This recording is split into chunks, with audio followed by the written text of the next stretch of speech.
Team Casimero member may malaking pasabog, Sean Porter prangka kay Inoue. Pitbull Cruz panalo pero ang mga fans dismayado at Champ Benavides nagpamalas ng mataas na boxing IQ. So una sa mga balitang boxing ay good news sa mga solid Casimero fans dahil as per Kuyang Joseph ay may darating na laban this year si QA, ayon pa niya na. This 2025, I'm pretty sure and I do believe na mayroon po tayong laban na asahan tungo sa Casimero. Okay. Ako na mismo nagkasabi sa inyo. With the help of TBP, and I know TBP will take care again once and for all. Okay.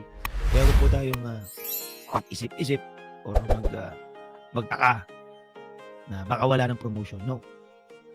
Hindi po tayo mawawalan.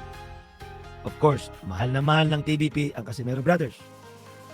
So I'm pretty sure na patuloy, whether it is a fight contract or any contract, I'm sure na meron kayong mapapanood this year, whether it will be a 1 or 2 year, 2 fights. Ang pagkakalam ko, meron pong nakaabang na 2 fights para kay Tata. Alright. Abangan nyo lang kung sino magpo-promote, abangan nyo lang kung sino kalaban. Abangan nyo, baka po bumalik ulit ng Pilipinas ang laban ni Tata. Yan ang pagkakarinig ko, ha. Okay? Sabi ni Mark. Pero once again, we are hoping na sana matuloy itong 2 upcoming fights this 2025 para kay Tata. Whether mangyari sa labas ng Japan, Pilipinas, sa South Korea, we don't care.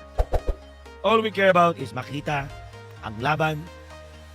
Sa ibang balita ay na-real talk si Monster Inoue ni two-time world at former welterweight champion Sean Porter dahil napansin niya na halos sa bansang Japan lang lumalaban. Particular nang masungkit nito ang pagiging 2-division undisputed champion. Dagdag pa ni Porter na kailangang pumunta ni Monster sa Amerika at talunin ang isang Amerikano, at makuha ang atensyon ng mga tagahanga. Subalit nakahanap ng kakampi si Inoue sa katauhan ni Tris Dixon ng boxing scene na ani pa niya na. Masakit sa pangkalahatang publiko ng taga-USA na hindi nila alam kung sino ang nakalaban ni Naoya ngunit hindi sa amin na nakakaunawa sa kanyang mga nagawa. Meanwhile ay panalo ang aso ni SG na si Isaac Cruz via unanimous decision kontra Fierro na kinakain lang ang mga suntok ni Pitbull sa buong laban.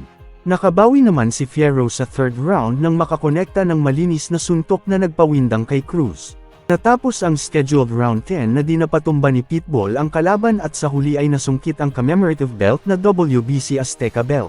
Pero dismayado ang ibang fans dahil hindi nito natupad sa ina-knockout ang kalaban. Sa huling balita na alam naman natin na nasungkit ni current WBC interim champ David Benavides ang titulo when fighting versus Morrell.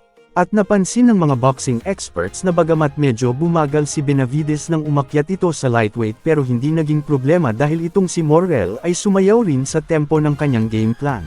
Kaya sa round 8 ay sinabi ng coach na apakan na ang gas pedal dahil natambakan na sila sa score. At aside pa dyan ay nagpamalas ng extraordinary skillset ang champion at pagmasdan ng maigi kung paano niya ginamit ang kaliwang kamay para panghawi at ma-expose ang nakakubling nguya-nguyaan. RDTV Cebu. Chill lang, Kuya Joseph. Chill pa lang yan. Wala pa yan. Pero pula-pula ka na dito, pre. Tawa. Let's